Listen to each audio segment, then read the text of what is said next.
The silence that fell over the Family Feud studio wasn't the kind that comes from surprise or shock. It was deeper than that, heavier, the kind of silence that settles when everyone in a room realizes they're witnessing something sacred. Steve Harvey stood frozen at his podium, his cards scattered on the floor where he'd dropped them moments before. Across from him, 42-year-old Jennifer Cole sat in the front row of the audience, her bald head covered by a colorful scarf, her eyes bright with the kind of courage that only comes from having nothing left to lose.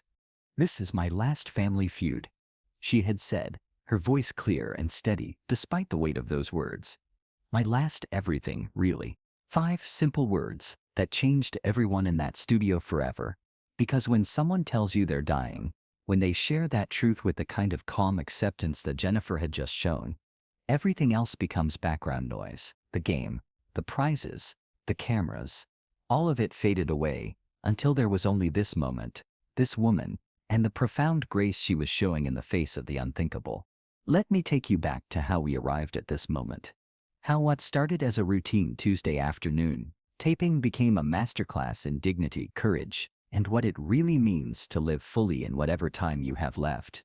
It was mid-November at the Steve Harvey Studios in Atlanta.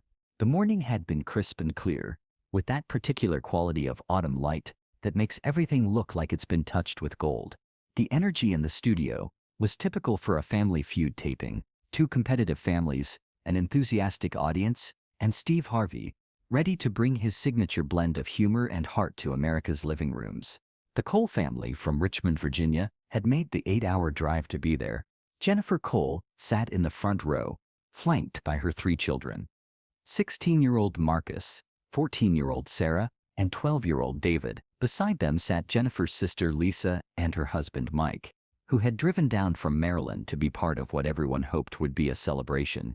But Jennifer Cole was impossible to miss, not because she stood out in any obvious way, but because she carried herself with a kind of quiet dignity that drew attention without demanding it. The colorful silk scarf wrapped around her head was beautiful, clearly chosen with care, but it couldn't hide the fact that this was a woman fighting a battle that was slowly, inevitably being lost. At 42, Jennifer should have been in the prime of her life. Instead, she was in month 18 of a fight against stage 4 breast cancer that had metastasized to her liver, her bones, her lymph nodes. The chemotherapy had taken her hair, her energy, and much of her physical strength, but it hadn't touched the core of who she was: a mother, a fighter, a woman determined to make every remaining moment count. During the pre-show meet and greet, when Steve made his rounds, introducing himself to audience members, Jennifer had been warm but brief in her responses. When he'd complimented her scarf, she'd smiled and said simply, "Thank you. It was my mother's." When he'd asked about her family, she gestured to her children with obvious pride. "These are my 3 reasons for everything." There had been something in her tone, a weight behind her words, that made Steve pause. But before he could explore it further, it was time for the show to begin. The Cole family had been selected to compete against the Patterson family from Tennessee, and from the moment the game started, it was clear that Jennifer's children were playing with more than typical Family Feud enthusiasm. This wasn't just about winning money or having fun on television. This was about something deeper, more urgent, though Steve wouldn't understand what until later. Marcus, Sarah, and David played with a focus and determination that was unusual for teenagers. They conferred quietly before each answer, supported each other through missed questions, and celebrated every point like it was a major victory. But throughout the game, they kept glancing back at their mother, as if checking to make sure she was still there, still watching, still proud of them. Jennifer, for her part, cheered every correct answer, groaned sympathetically at every mess, and beamed with pride at her children's performance. But Steve, who had been hosting Family Feud for over a decade, noticed something else. Jennifer wasn't just watching the game, she was memorizing it, absorbing every detail with the intensity of someone who wanted to hold on to every second. The game progressed through 3 rounds, with the Cole family maintaining a steady lead. Steve was in his element, making jokes about the teenagers' answers, playfully teasing them about their strategy, and working the crowd with his usual charm. But he found himself repeatedly drawn to Jennifer, sitting in that front row, watching her children, with an expression of love so pure it was almost painful to witness. It was during the fourth round that everything began to shift. The survey question was, name something people say they want to do before they die. Sarah Cole had just given the number one answer, travel the world. The family erupted in celebration, high-fiving and hugging, as they realized they were close to winning the grand prize. But as the applause died down and Steve prepared to move to the next question, he noticed that Jennifer wasn't celebrating with her family. Instead, she was crying. Not tears of joy or excitement, but something deeper, more complex. Steve's comedian instincts told him to keep the energy high, to ride the wave of the family's success. But something else, some deeper instinct, that had served him well over 30 years in entertainment, made him set down his cards and walk toward the audience. Mrs. Cole, he said, his voice lower now, more personal. Everything okay? Jennifer looked up at him, and Steve saw something in her eyes that made him forget about cameras, about audiences, about everything except the woman sitting in front of him who was clearly carrying something too heavy for anyone to bear alone. I'm fine, Mr. Harvey, she said, her voice steady despite the tears. Just thinking about that question, about things people want to do before they die. The studio began to quiet around them as people sensed that something significant was happening. The Patterson family stopped their strategizing. Audience members leaned forward. Even the camera operators seemed to focus more intently. Steve knelt down beside Jennifer's seat, bringing himself to her eye level. What about that question is making you sad? Jennifer was quiet for a moment, looking at her children, who had turned from their celebration to watch their mother with expressions of love and concern. When she spoke, her voice carried the weight of someone who had been holding something heavy for too long. It's not sad, really, she said.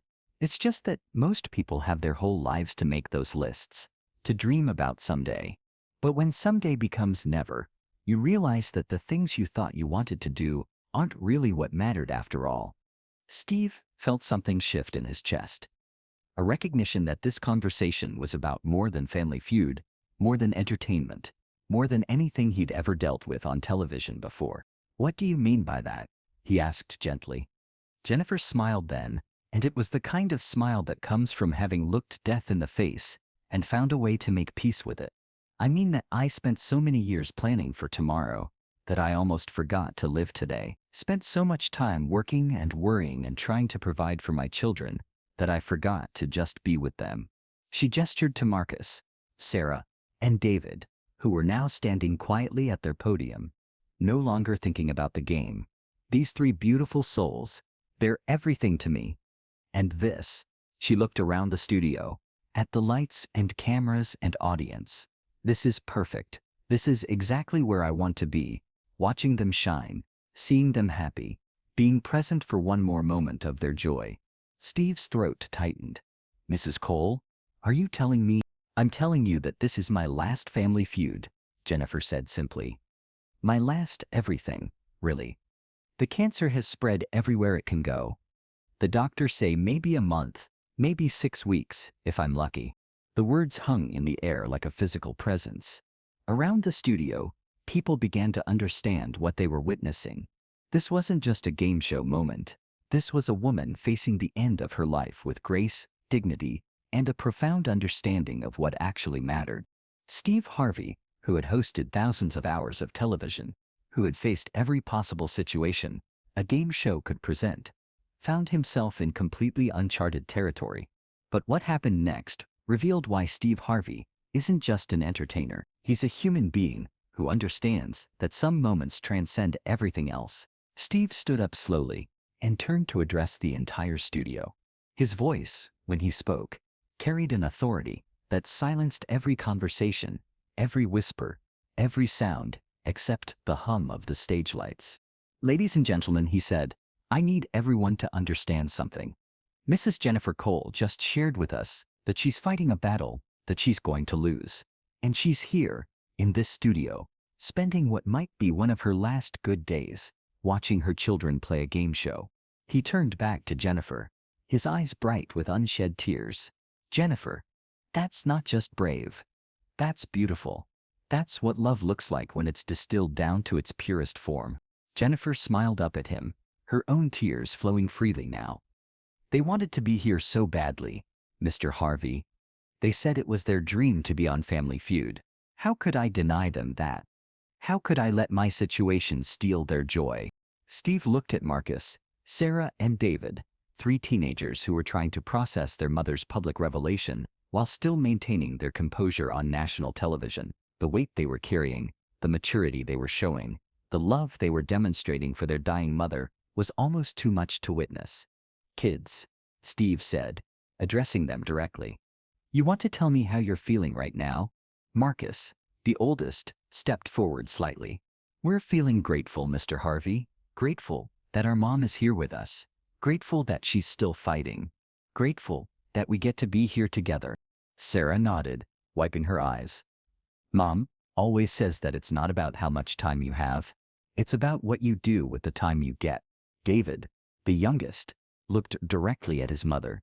We love you, Mom, and we're proud of you for being so brave. Steve Harvey, who had made America laugh for decades, who had built a career on quick wit and perfect timing, found himself overwhelmed by the courage of this family. But what he did next showed why some moments matter more than entertainment. Steve began to remove his suit jacket, the navy blue jacket that had become part of his television persona. He slipped it off and approached Jennifer with infinite gentleness. Jennifer, he said, his voice thick with emotion, beautiful women should never feel cold, and they should never feel alone. He draped his jacket around Jennifer's shoulders, over her colorful scarf, enveloping her in warmth that was about much more than fabric. This jacket has been with me through thousands of shows, thousands of moments, but it's never been part of something as important as this. Jennifer pulled the jacket close around her, and despite being oversized, she wore it with the grace of someone who understood the profound gesture it represented. Thank you, she whispered. This is perfect. But Steve wasn't finished. He turned to address the studio again, his voice growing stronger with each word. You know what we're going to do? We're going to finish this game. We're going to let these incredible kids show their mom how well she raised them. And we're going to celebrate every single point, every single moment. Because Jennifer is right. It's not about how much time you have. It's about what you do with the time you get.